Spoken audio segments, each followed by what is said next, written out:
함께 보실 말씀은 출애굽기 27장 1절로부터 8절까지 보십니다.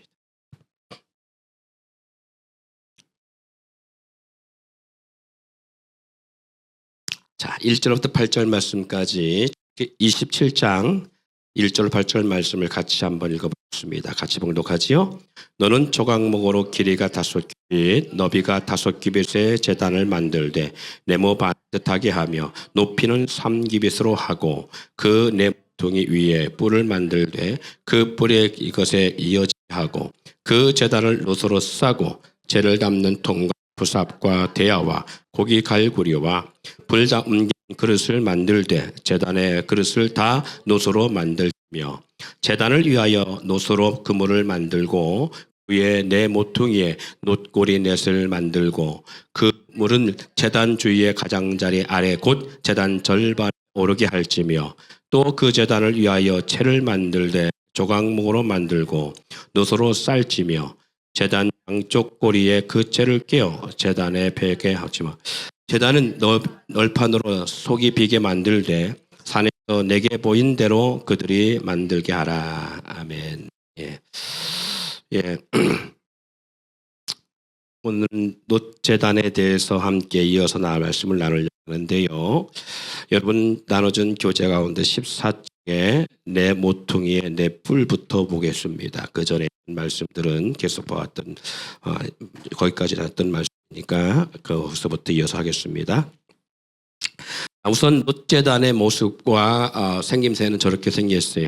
자, 여러분 그림에도 나와 있던 것처럼 그리고 우리가 알고 있는 놋제단에서 그물 모습 보니까 바구니를 엎은 것 같으죠.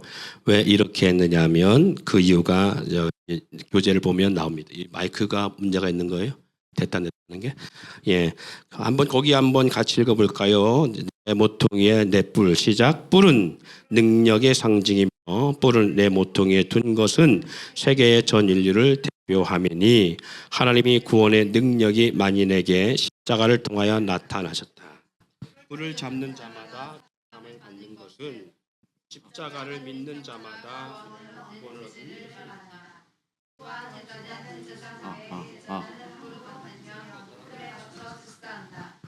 고로 성도는 기도하면서 교회 법도에 순종해야 한다. 하나님의 제단에 잘못을 행하는 자는 제단의 뿔에 받쳐 그가 누구든 저주를 받게 된다. 구약시대 때 광야의 성막의 역사는 바로 이렇게 때로는 하나님께서 은혜라고 하는 부분을 통해 이스라엘 백성에게 구원을 허락하지만 또 그로 인하여서 두려움 가운데 심판의 역사도 나타납니다. 여기에 보니까 놋제단에 보니까 양쪽 네 모퉁이에 동서남북에서 네 개가 정확하지요. 그리고 거기에 뿔이 있습니다. 그 뿔로 인하여서 잘못한 사람이 심판받게 되는 그러한 또 저주의 역사도 있게 되어집니다. 참 아이러니하죠. 모순된 것입니다. 이처럼 제단 성막과 특별히 이 놋제단을 둔 것은 이스라엘 백성의 죄 사함을 위한 것이라고 분명히 말씀하고 있어요. 그런데 불구하고 그 뿔로 인해서 받쳐 죽는 역사도 있음을 볼 수 있습니다. 하나님은요 일방적인 한쪽에만 치우치지 않습니다. 따라합시다. 공의와 사랑.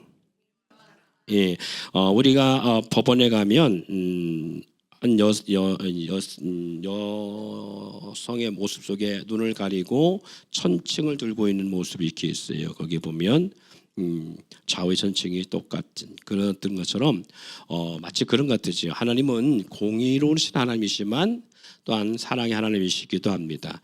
사랑의 하나님이시만 한 것이 아닙니다. 공의도 있습니다. 그래서 사랑하는 사람을 하나님은 사랑하는 인생에게 공의도 베풀지만 공의도 나타내지만 사랑으로 함께하죠. 사랑하기 때문에 모든 걸 용납하지는 않습니다. 사랑하기 때문에 하나님은 징계도 있으시다라는 것이지요.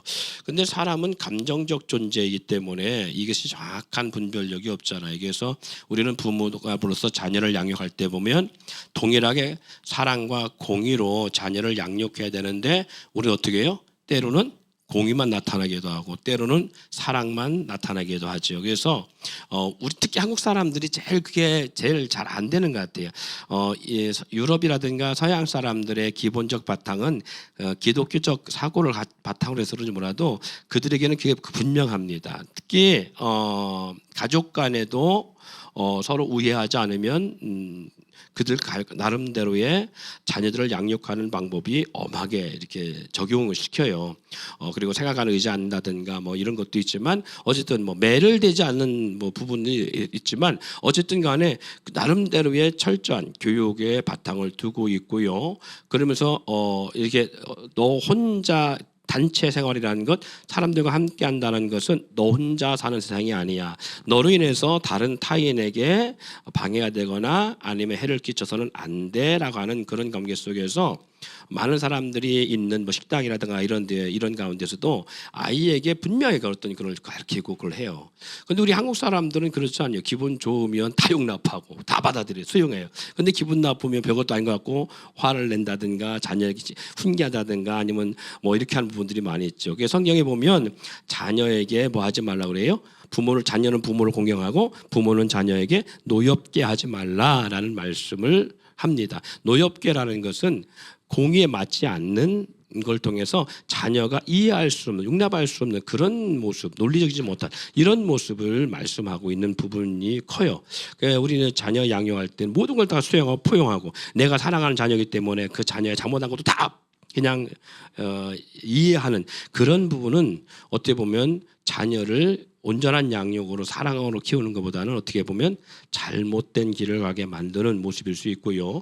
그 자녀로 하여금 사회생활에 온전치 못하게 하는 부분일 수 있어요. 그래서 사랑이 무조건 좋은 것은 아니지요. 그래서 하나님도 사랑하지만 하나님은 공의라고 하는 잣대를 동일하게 됩니다. 그래서 하나님은 우리 영혼과 죄인을 사랑하셔서 이와 같이 번제단을 통해서 그 인생에 죄를 사하기도 하지만 때로는 공의로 이와 같이 심판하신 역사도 있음을 볼 수 있습니다. 예. 그런 성도는 기도하면서 교회 법도에 순종해야 합니다. 하나님의 제단에 잘못을 행하는 자는 제단 풀에 바쳐 그가 누구든지 저주를 받게 됩니다. 라고 말하고 있죠.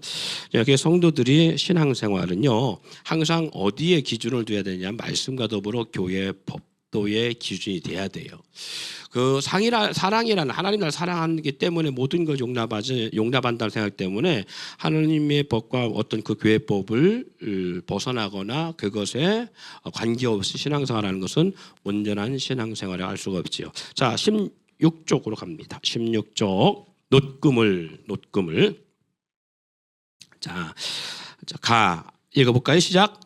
놋금을 위치는 제단 내부의 중간 부분에 걸쳐 있다. 아까 말씀드렸죠. 저 보니까 그물 모양의 바구니같이 생긴 것을 뒤집어 놓은 것처럼 되어 있어요.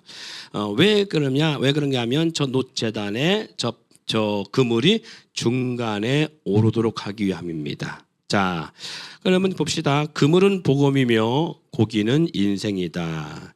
그러므로 하나님이 교회는 복음, 말씀의 그물이 있어야 합니다. 그래서 사도 바울은 십자가의 도만을 자랑하고 전했습니다. 다른 복음을 전하면 저들을 받을 것이라고 말하고 있지요. 하나님의 제단에서는 오직 하나님의 말씀만이 증거되어야 함을 가르쳐주고 있습니다. 이 그물이 위에 있는 거 아래에 있지 않은 이유는요. 아래 이렇게 제단의 밑부분에 이렇게 그물이 받쳐지게 되지 않는 이유는 거기다가 번제물에 각을 뜬 제물 고기를 올렸을 때에 그물이 밑에 있으면 어떻게 했어요? 재와 연결성이 있어서 되겠지요. 그러면 어떻게 했어요? 온전한 제물로가 아닌 흠 있는 그런 모습이 될 수 있겠죠. 예. 6번에 그렇게 말하고 있죠. 6번 거기 보니까 제단은 지면에 떠 있다. 제단이 땅에서 떠 있다라는 것은 하나님의 교회는 뭐와 합할 수 없으며 세상과 합할 수 없으며 세상의 생활과 구별해야 됨을 가르치고 있다. 예, 그래요. 세상과 구별된 세상과 짝하고는 것이 아니지요. 그런데 그렇다고 해서 세상과 작별하고 우리 운동생활 그런 건 아닙니다. 세상의 문화와 문화 가운데 있다 할지라도 안 믿는 사람들과 함께 한다 할지라도 우리는 우리의 심령 같아 분명한 뭐가 있어야 된다. 그 규율이 있고 그리고 구별된 삶이 있어야 된다라고 말씀하고 있는 것입니다. 그리고요, 이 그물이 만약에 찢어졌다든가 아니면 그 그물의 철망이 이렇게 나눠져 있으면 고기가 어떻게 되겠어요? 바닥에 떨어지겠지요. 자, 그래서 그렇지 않도록 그물이 항상 온전하게 배치되어 있어야 된다. 자, 그 그물의 모양을 우리가 한번 보면요, 그물이 지금 사방 이렇게 얼기설기 이렇게 마치 이렇게 실로 못을 짜듯이 그렇게 되어 있잖아요. 어느 한 곳도 떨어져 있는 곳이 없습니다. 다 연결되어서 위아래 서로 이렇게 연결되어서 촘촘하게 각든 재물이 바닥에 떨어지지 않도록 이렇게 받쳐주는 그 역할을 감당하는 거죠. 자, 이것이 주는 의미가 뭐냐면 교회에서의 신앙생활이 공동체라는 것은 바로 이 그물 같은 구조예요. 교회 공동체는.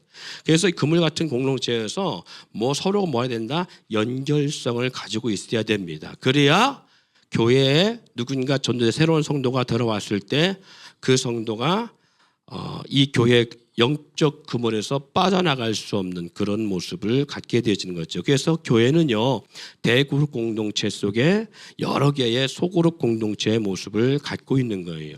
그래서 적어도 한 사람이 교회 안에 들어와서는 새 소그룹에 속해 있어야 온전한 게 빠져나갈 수 없는 그래서 요즘 많이 쓰는 말이 교회 뒷문을 막아라라는 그런 표현을 썼어요. 한동안은.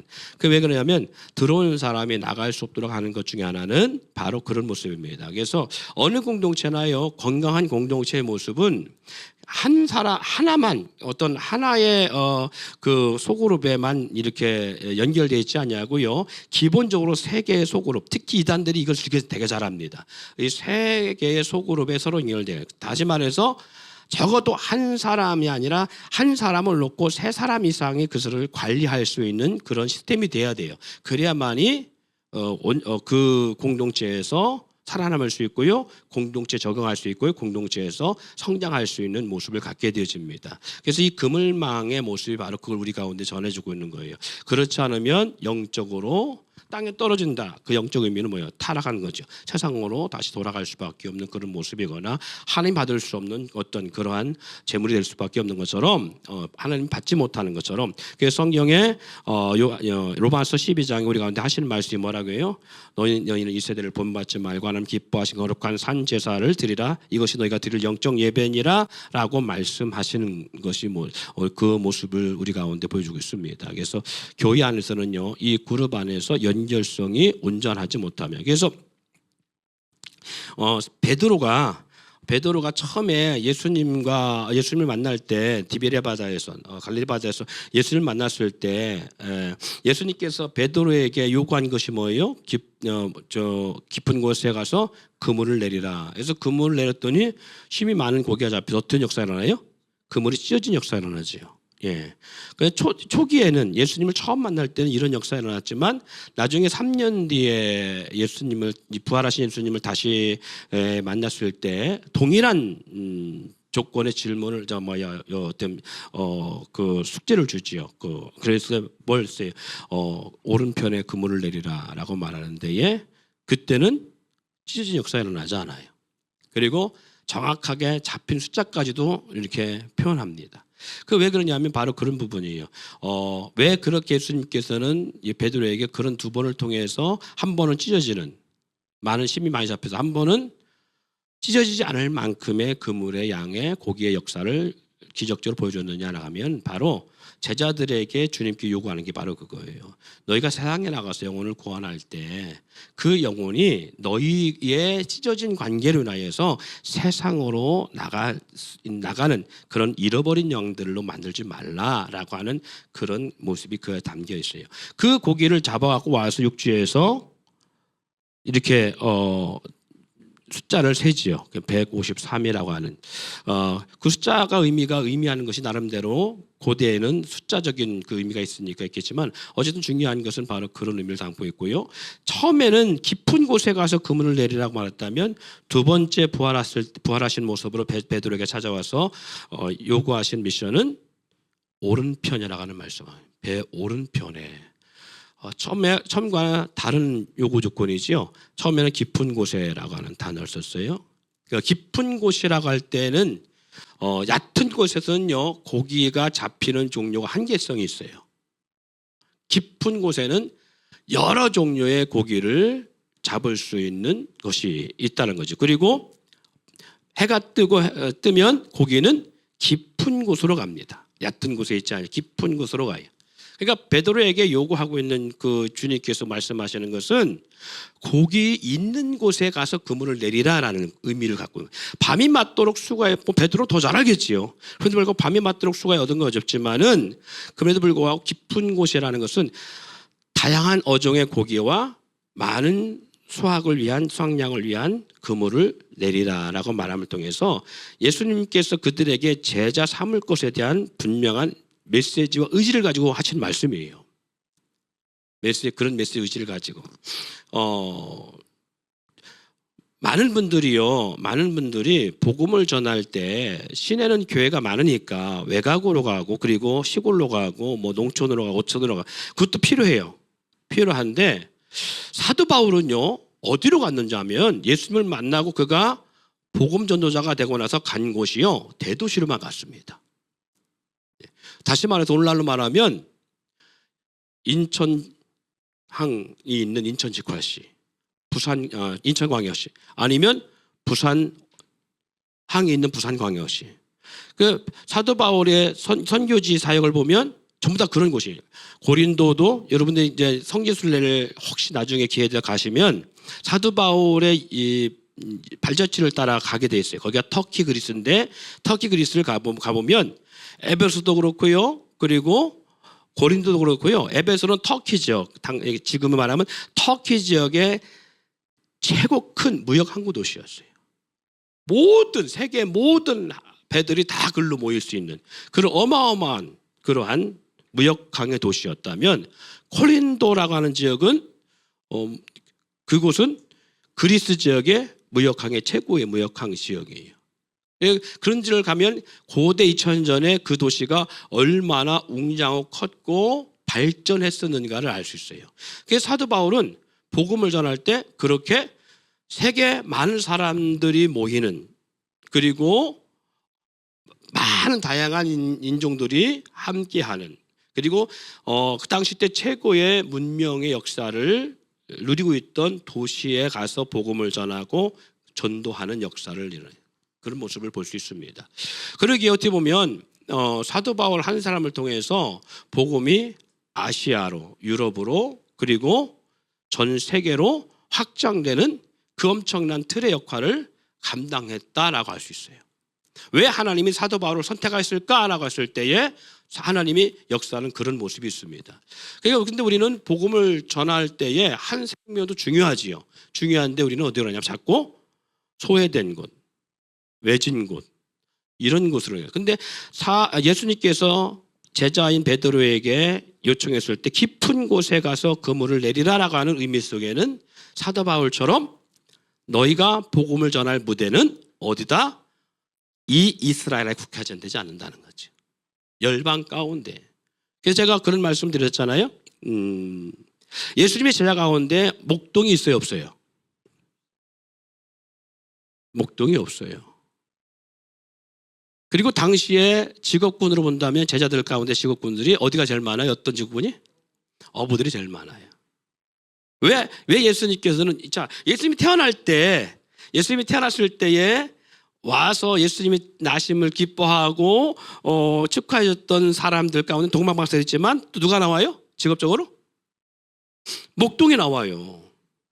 그리고 성경의 구약 성경에 보면 시편도 말하지만 여호와는 나의 목자시니 그리고 누가 목동이었어요? 다윗이 목동이었잖아요. 그죠? 그리고 구약의 족장 시대 때 뭐 아브라함 또 이삭 야곱도 다 직업이 뭐예요? 목축업을 했던 사람들이에요. 그런데 제자들은요, 목동이나 목축업을 하는 직업을 가진 사람이 하나도 없어. 그 당시 때 어떤 인정받지 못했던, 그리고 인격적인 쪽으로 말한다면 인격적이지 못한 사람들, 어떻게 보면 뱃사람이라고 말하잖아요, 흔히. 지금도 뱃사람에 대한 인지도가 그렇게 좋지는 않습니다. 그럼에도 불구하고 왜 예수님은 뱃사람들의 직업군을 가진 사람들을 많이 제자로 구성했을까?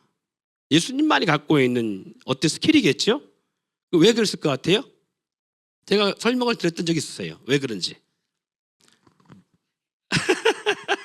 사랑나는 어부가 되게. 물론 그 말씀 하셨어요. 그렇죠. 목동이나 목축업을 하는 사람들은요, 자기 경계선이 있어요. 경계선을 넘어갈 수가 없습니다. 예. 그래서 우리가 성경 속에 보면 이 아브라함과 조카 롯 사이에도 그 산업이 번창하면서 어떤 분쟁이 터져요? 땅 어떤 그런 그 목축 지역에 대한 분쟁이 자꾸 있잖아요. 그래서 아브라함의 종들과 롯의 종들이 계속 부딪혀 싸우잖아요.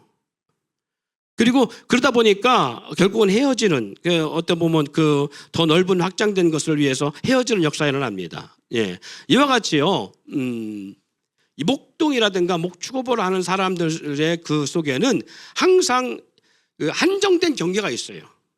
사고 속에. 그리고 목동들은 더더욱 그렇죠. 목동들 같은 경우는 내 양만 책임지는 거잖아요. 내 양만 책임지는 거예요. 내 양무리들만. 다른 사람의 양무리를 함부로 하지 못하죠.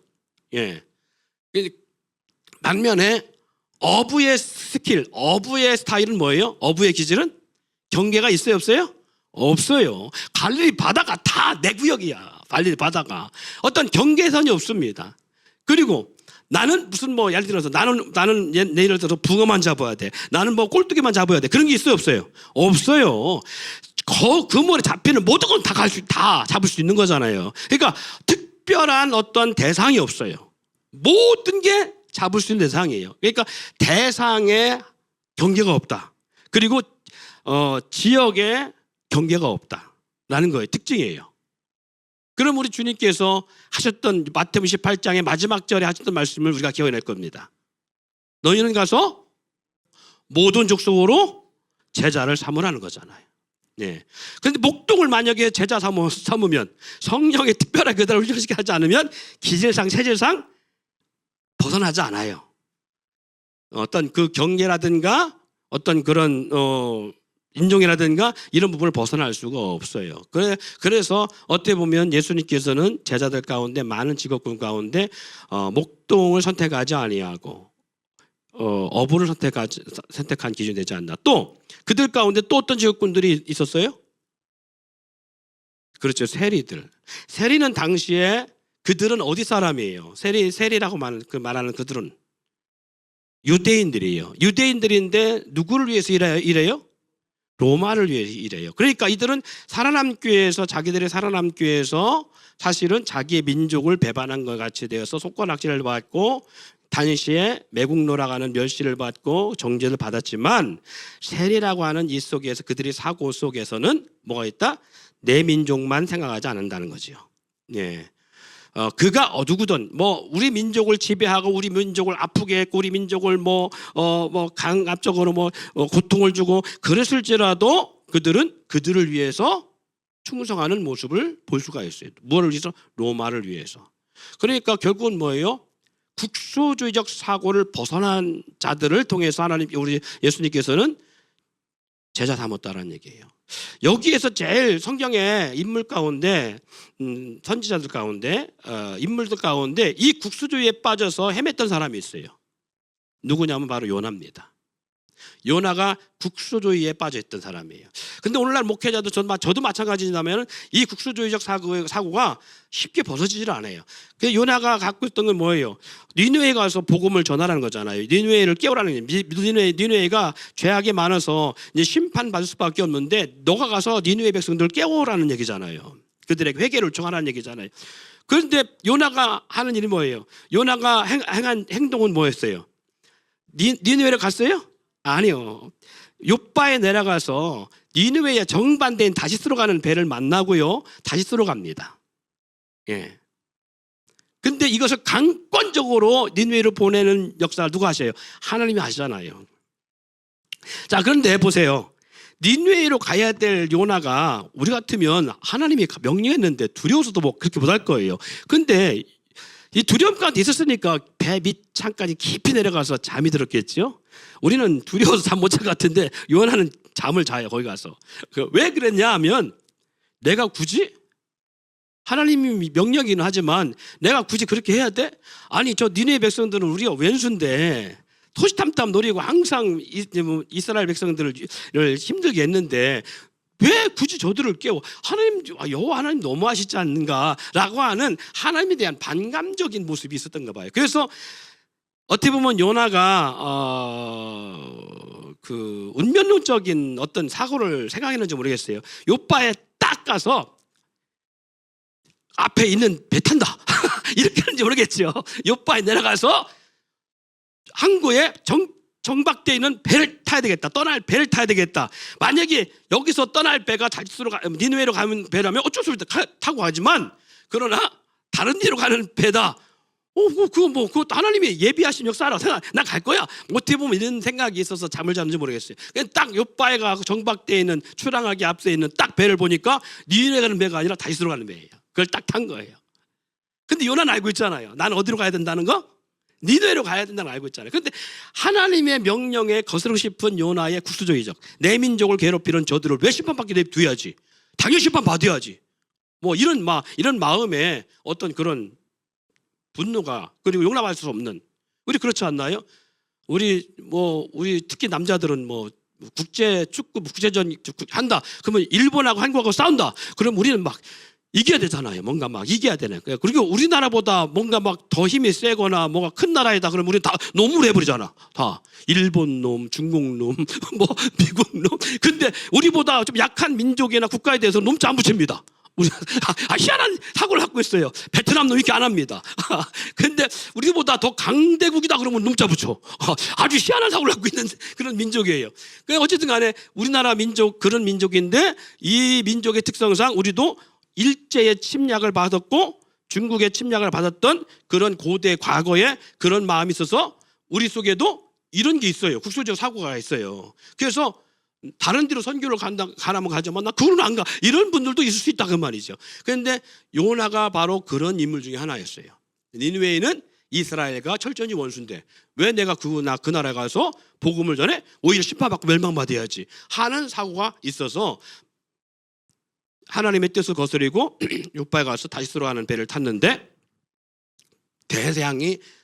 하나님은 대양을 움직이잖아요. 막 풍랑이 일어나고 다 막 자기들 신을 찾는데도 막 멈추지 않고 다 물건을 버리고. 근데 그때 배 밑창에 잠을 자고 있는 요나가 발각되잖아요. 선주들에 의해서 발각되었고 너는 어떻게 잠을 자고 있느냐? 너의 신을 찾고 회개해야 되지 않겠느냐라고 했을 때에 그가 뭐라 그래요? 나를 바다에 던지라. 이것은 나로 인해 주어지는 일이다. 그러니까 어떻게 보면 요나는 자기는 죽어도 가기 싫은 거예요. 바다에 던져서 나를 빠뜨려 죽이라는 얘기잖아요. 나 죽어도 니느웨를 안 가겠다는 얘기잖아요. 근데 던져졌는데 안 죽었어. 큰 물고기가 삼켜가지고 니네 바다 앞에 던져버리잖아. 3일 동안 바다 물고기 뱃속에 얼마나 고통을 치렀겠어요. 고통과 함께 시간을 받았다가 던져버리잖아요. 이 3일의 역사를 뭐하고 많이 연결을 하냐면요. 예수님이 3일 동안 음부에 들어갔다 나온 거 같은 연결을 갖고 얘기를 해요. 어떻게 보면 그런 가운데 이 요나가 변화가 일어나요. 근데도 불구하고요, 변화가 일어나서도요, 니느웨에 가서 빨리 그 일을 안 합니다. 그리고 3일 동안 전화를 하겠는데 한나절에 다 끝내버리잖아요. 그리고 저놈들 어떻게 멸망할까 보자 하고 이렇게 쳐다보고 있잖아요. 산에 올라가서 쳐다보고 있는데 이렇게 박농쿨이 이렇게 있어 거기서 시원하게 쳐다보고 있는데 벌레가 박농쿨을 다 갉아먹어갖고 뜨거운 햇빛에 노출되니까 또 원망합니다. 하나님 원망하고 막 그러잖아요. 이게 요나의 모습이에요. 근데 요나의 모습만이 그러겠어요? 오늘 우리의 모습은 안 그렇습니까? 우리도 국수적인 마음이 있어서 나를 힘들게 했던 사람 축복기도 안 나오잖아. 여러분 나를 힘들게 괴롭히게 한 사람들 하는 저 사람 축복해 주세요. 저 예수님 구원받기 위해서 나와요? 잘 안 나오잖아요. 오히려 나에게 잘한 사람한테 그들을 위한 축복 기도는 해줄 수 있어도, 근데 예수님 뭐라 했어요? 원수를 사랑하라. 오리를 가져가면 심리를 동행하라. 뭐 왼뺨을 치면 오른뺨을 돌려대라. 이게 주님이 하신 말씀이잖아요. 우리의 영적 신앙생활의 모습은 어떻습니까? 우리 스스로 국소주의적 사고 속에 윤화처럼 우리가 신앙생활을 하고 있지 않은가? 그리고 나를 괴롭힌 사람 심판받기를 우리가 고대하고 있지 않은가? 저도 가끔 그래요. 이렇게 힘들게 하신 한 사람들 있죠. 그리고 가끔 이렇게 사기치는 사람들 있잖아요. 뭐 예를 들어서 요만한 물건 가지고 속여갖고 10,000원인데 50,000원이라고 팔아보고 나중에 알고 보니까 내가 사기 당한 거야. 그래서 마음속에 어떤 마음 들어요? 저거 하나님 심판 좀 받을 것 같다. 그런 마음 들잖아요. 아주 묘한 이런 일단 있잖아요. 근데 하나님의 뜻은 과연 그럴까 나갔을 때 아닐 수 있어요. 그래서 제가 바꾼 기도가 있어요. 축복을 구해야 된다. 그러면 하나님이 하셔요. 근데 하나님 갚아주세요. 그러면 안 갚아주시더라고. 근데 하나님 저 사람 축복했어요. 그러면 하나님이 알아서 질서를 정리해 주시더라고. 예, 그게 하나님과 우리의 모습이라고 볼 수 있어요. 이 국수적인 모습이 제자들 가운데는 없다는 얘기죠. 국수적 사고시기, 구분, 어떤 그런 인종 차별 구분이라든가 지역 구분을 갖지 아니하고 땅 끝까지 복음을 전하게 하시고자 하는 하나님의 은혜가 있어요. 그래서 제가 그 모습을, 그런 것을 이렇게 연구해 보면서 하나님이 우리나라 사람들을 왜 선교사로 세웠고, 지금은 어떻게 보면 미국보다도 한국 사람들이 제일 많이 선교사, 전 세계에 선교사로 많이 나가 있습니다. 열방 가운데. 그럼 한국 사람들은 왜 선교사를 쓰시고 하나님이 한국을 왜 구원하셨을까라고 했을 때에 한국의 여러 가지 모습 가운데 하나님이 보실 때 그만한 기질적 사고가 있구나라는 것이 있어요. 그게 뭐냐면, 이건 그냥 제가 그냥 추론한 것입니다. 그 중에 하나가 뭐냐면, 우리나라 사람들은요 사계절을 경험하는 민족이에요. 사계절이 뚜렷하지 않은 나라들이 너무 많거든요.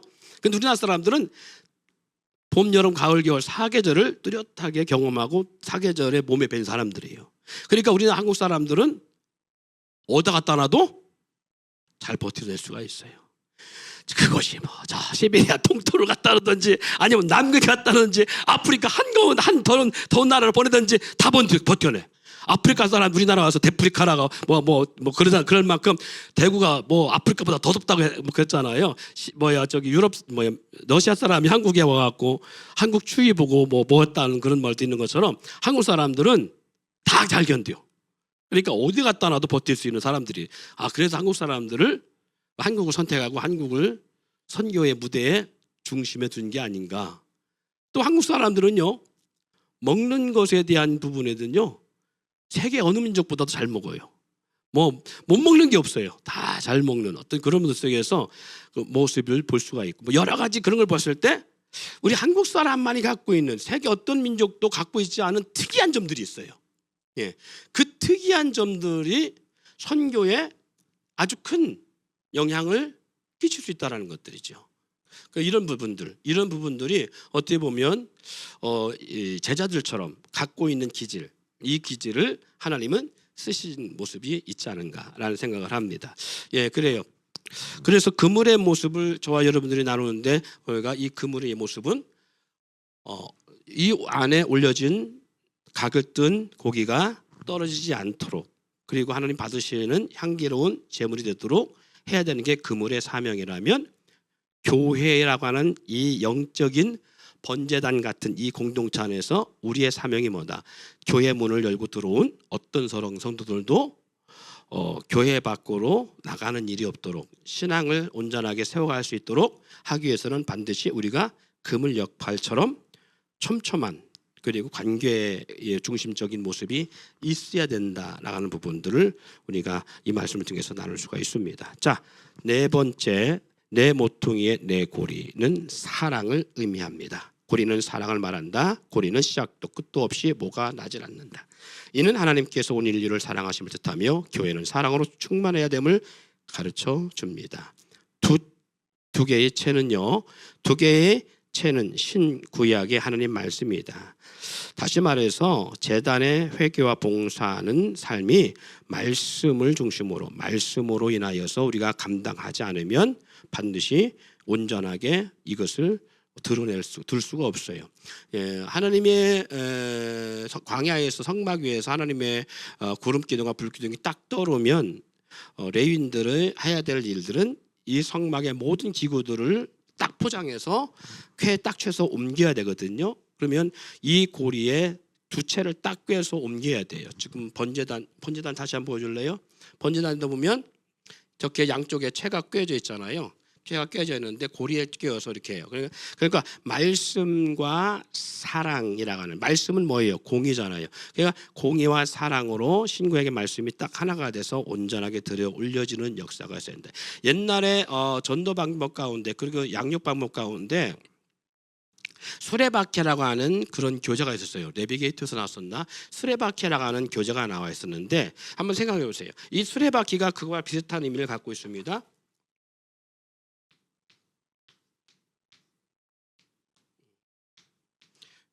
이렇게 있고 이쪽에도 이렇게 있잖아요. 수레바퀴가 있는데 이 수레바퀴가 양쪽에 크기가 똑같아야 되잖아요. 그렇죠? 그래야 앞으로 나갈 수가 있게 되잖아요. 근데 수레바퀴 한쪽은 바퀴가 크고 한쪽은 반대로 작으면 힘껏 밀면 이 바퀴가 이 수레가 어떻게 가겠어요? 계속 그 자리를 맴돌 수밖에 없는 상황이 되는 거죠. 반대로 이쪽이 크고 이쪽이 작아도 마찬가지입니다. 한쪽으로만 계속 돌을 수밖에 없기 때문에 자기 자리를 벗어나지 못하는, 앞으로 전진하지 못하는 그런 모습을 갈 수 있어요. 그러니까 하나님의 말씀 안에서 은혜와 공의와 사랑도 마찬가지예요. 영적 신앙이 성장하고 앞으로 나가는 신앙은 하나님의 사랑과 그리고 말씀이라는 공의가 동일하게, 그리고 두 채 신구약의 말씀이 동일하게 끼워질 때에 온전하게 들어올려져서 옮겨질 수 있는 역사를 갖고 있다는 거예요. 신앙 성장하지 않는 그런 친구들이나 신앙이 성장되지 아니하는 분들의 특징이 뭐냐면 하나밖에 몰라요. 하나밖에. 그게 뭐냐면 영적으로 성령만 추구한다든지, 아니면 정말 봉사만 추구한다든지, 사역만 추구한다든지, 이렇게 어떤 치우친 사역, 한쪽으로만 치우친 사역을 통해서, 아니면 한쪽으로 치우친 신앙생활을 통해서 이렇게 성장하지 못하는 그런 교회나 그런 성도들은 반드시 늘 시험을 받게 됩니다. 그리고 시험에 들고요.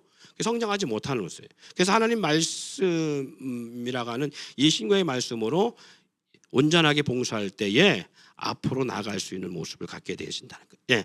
자, 그 다음에 제단은 집에 떠야 한다는 아까 봤으니까 제단에 뭐가 없다? 뚜껑이 없다. 7번째. 자, 읽어볼까요? 시작. 제단 위에는 뚜껑이 없음은 하나님께서는 우리 인간의 회개와 봉사를 언제나 기다리시고 계시며 그의 문은 항상 열려 있음을 의미합니다. 그렇죠. 자, 하나님의 이 사역에, 하나님 앞에 나갈 때 우리 삶의 모습은 회개와 봉사, 그리고 언제든지 이런 모습을 하나님은 우리 가운데 원하고 계심을 볼 수 있습니다. 예, 8번째, 제단의 고기는 외부에서 보이지 않는다. 시작. 이는 하나님 앞에서 헌신과 봉사는 은밀한 가운데 행하며 오른손이 한 일을 왼손이 못하도록 해야 함을 의미합니다. 자, 그래요. 각이 떼어진 고기 제물이 그 제단에 들어갔을 때 밖에서는 보이지 않도록, 이 제단 자체도 높지만 땅에서 좀 떼어져 있지만 3규빗이라면 3규빗 높이가 3규빗이거든요. 3규빗이면 1규빗이 45에서 50cm입니다. 1규빗이 그것이 어디냐면 어른의 손끝에서 팔꿈치까지의 길이가 1규빗이에요. 그러면 3규빗이면 적어도 150cm는 되겠죠, 그렇죠? 땅에서 떠 있어 높은 곳에 번제단을 만들지만 그곳에 있는 번제단 크기도 150m의 높이니까 적은 사이즈가 아니에요. 그리고 땅에서는, 평지에서는 그 대제단의 안쪽을 제대로 볼 수가 없어요. 그곳에 고기를 높이 해서 거기 올라가서 넣는 제사장들은 볼 수 있을지 모르겠지만 일반 사람은 볼 수가 없습니다. 예. 근데 지금 그것을 왜 그렇게 하셨느냐, 고기를 볼 수 없게 하시는 이유 중에 지금 읽었던 말씀은 하나님의 일의 봉사와 헌신의 모습은 뭐에다? 은밀한 중에 해야 된다는 거예요. 오른손이 한 일을 왼손이 모르게 한다. 자랑하는 자랑하는 봉사와 헌신은 의미가 없다라는 부분을 말씀하고자 하는 거지요. 9번 제단의 불은 꺼지는 일이 없이 계속 타게 되어 있다. 하나님께서는 우리가 죄인임을 시인하고 믿음으로 그에게 나가고자 하는 한 밤과 낮 우리의 죄를 용서해 주실 준비를 하고 계심을 의미합니다. 자, 하나님 언제나 우리의 기도와 우리의 예배와 그 모든 것을 언제든지 24시간 불철주야 받으시는 분이시다. 그래서 하나님은 시편에 보면 졸지도 아니하시고 주무시지도 아니하시는 분이시라 말하죠. 제단은 정방향입니다. 시편 84편 11절에 정직한 자에게 좋은 것을 아끼지 아니하시는 분임을 말씀하고 있습니다. 자 18쪽 넘어갑니다. 자, 성경 구절은 제가 따로 찾아서 함께 읽지 않고요. 그냥 구절만 그냥 봅니다. 자, 제단의 위치 출애굽기 40장 6절 29절이 있는데 성막문 앞에 제단의 위치가 있습니다. 하나님께 경배하기 위해서는 십자가 보혈의 시침이 있어야 합니다. 구원에 이르기 위해서는 회개를 먼저 해야 합니다. 하나님과 화목의 첫길이기 때문에 그렇습니다. 주님 앞에 우리가 나아갈 때 반드시 보혈의 시침, 다시 말해 죄 사함의 역사가 있어야 돼요. 회개 역사가 있지 않으면 주님 앞에 나갈 수가 없습니다. 그래서 교회는 항상 회개를 외치고요. 그리고 회개하는 신앙으로 우리가 신앙생활을 해야 된다. 그래서 요한계시록의 2025년 표도 처음 행위를 회복하라 하는 교회라고 하는 메시지에는 회개의 의미를 담고 있습니다. 작년에 2024년을 마감하고 2025년을 시작할 때에 시작하기 전에 하나님께서 저에게 주셨던 강력한 메시지가 그거였어요. 회개였어요. 그런데 우리 지난 1년 동안 우리의 삶 가운데 나는 얼마나 돌이키는 역사가 있었냐. 후회가 회개가 될 수는 없습니다. 후회는 후회입니다. 회개라는 것은 돌이킴의 역사를 말해요. 다시 말해서 베드로가 예수님을 3번씩 부인하지요. 잡히시던 그날 그 신문 받는 자리에서 모닥불 곁에서 예수님을 3번씩 부인합니다. 근데 그 예수님께서 이미 그것을 그 전날 마지막 만찬 가운데서 베드로에게 예언하셨어요. 네가 닭이 울기 전에 나를 3번 부인하리라. 그리고 3번 부인할 때에 닭이 울었지요. 두 번째 울 때 베드로가 그때 깨닫습니다. 그리고 나가서 방성되고 하는 통곡하는 기도가 있었어요. 이게 회개냐? 아니에요. 보세요. 그렇게 울고 나서 베드로가 한 일이 뭐예요? 잡히시고 십자가 달려 죽으시고 나서 한 일이 뭐예요? 다시 3년 전의 모습 돌아가잖아요. 그러니까 후회는 회개가 아니에요. 후회의 눈물은 회개가 될 수 없어요. 회개라는 것은 이거예요. 회개라고 하는 그 원어의 의미는 관역이에요. 이게 관역인데 관역을 향해 쏜 화살이 이 관역을 향해 나가는데 벗어나는 것을 죄라고 말하는 거예요. 죄라고. 그러면 회개는 뭐냐 할 때 회개는 벗어나던 이 화살이 관역을 향해 돌이켜 관역을 향해 날아가는 게 이게 회개예요. 이걸 회개의 원어의 모습입니다. 그러니까 회개한다는 것은 뭐예요? 하나님 앞에 돌아서는 게 회개입니다. 하나님 향하여 가던 우리의 발걸음이 다른 데를 향해 가는 것은 죄고요. 그건 불이에요. 근데 우리의 걸음이 내가 이러면 안 되는데 하고 우리는 후회합니다. 그리고 여전히 가. 이건 회개가 될 수 없어요. 네, 이건 회개가 될 수 없어요. 그건 단지 후회에 불과한 거예요. 회개라는 것은 돌이켜서 다시 하나님 앞에 나가는 삶. 이게 회개의 본 모습이라고 할 수 있어요. 그러니까 하나님께서는 우리의 우는 신앙을 보는 게 아니에요.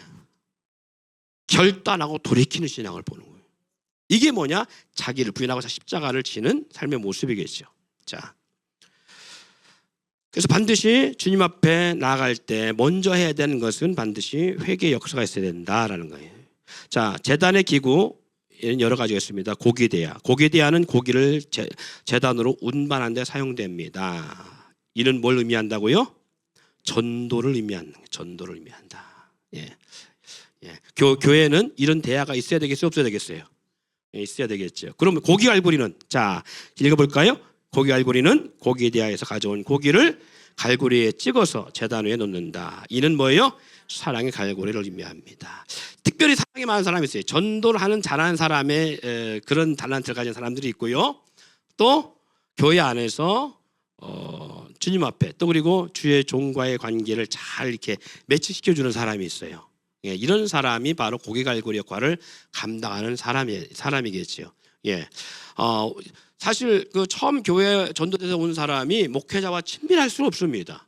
근데 그걸 누가 잘해주냐면 바로 이 사랑의 고리를 가진 사람이 잘할 수 있어요. 고기갈고리했던 사람.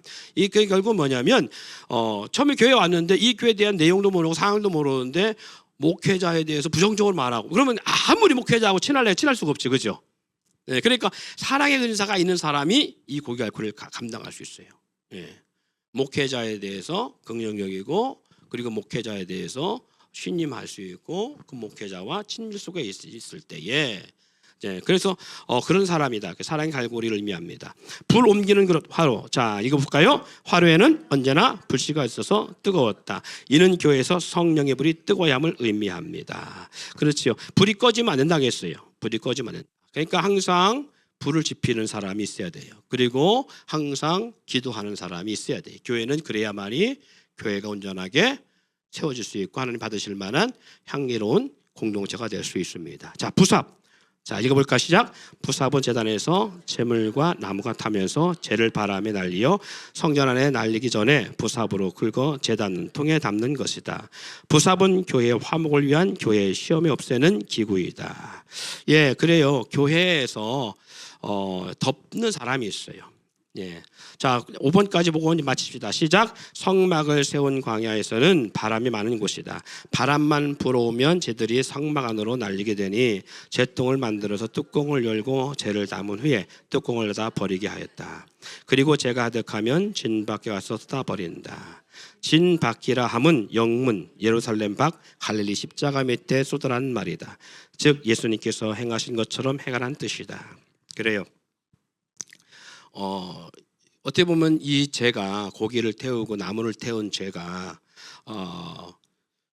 성막을 어지럽히는 모습을 가지면 안 되겠지요. 그래서 꼭 필요한 것 또한 뭐 고기 갈고리나 고기 대야도 필요하고 다 불 옮기는 것도 필요하고 하지만 부삽과 재통도 교회는 필요하다는 거예요. 예. 허물을 덮어주고 교회의 안녕을 위해서 힘쓰는 사람들, 예, 그런 부분들이 교회는 필요하다라고 말씀하고 있는 것입니다. 화목을 위하여서 항상 교회 시험거리를 덮고 문제를 커버하는. 어떻게 보면 사도 바울의 목회 사역 속에도 이런 사람들이 있었어요. 이런 사람들이.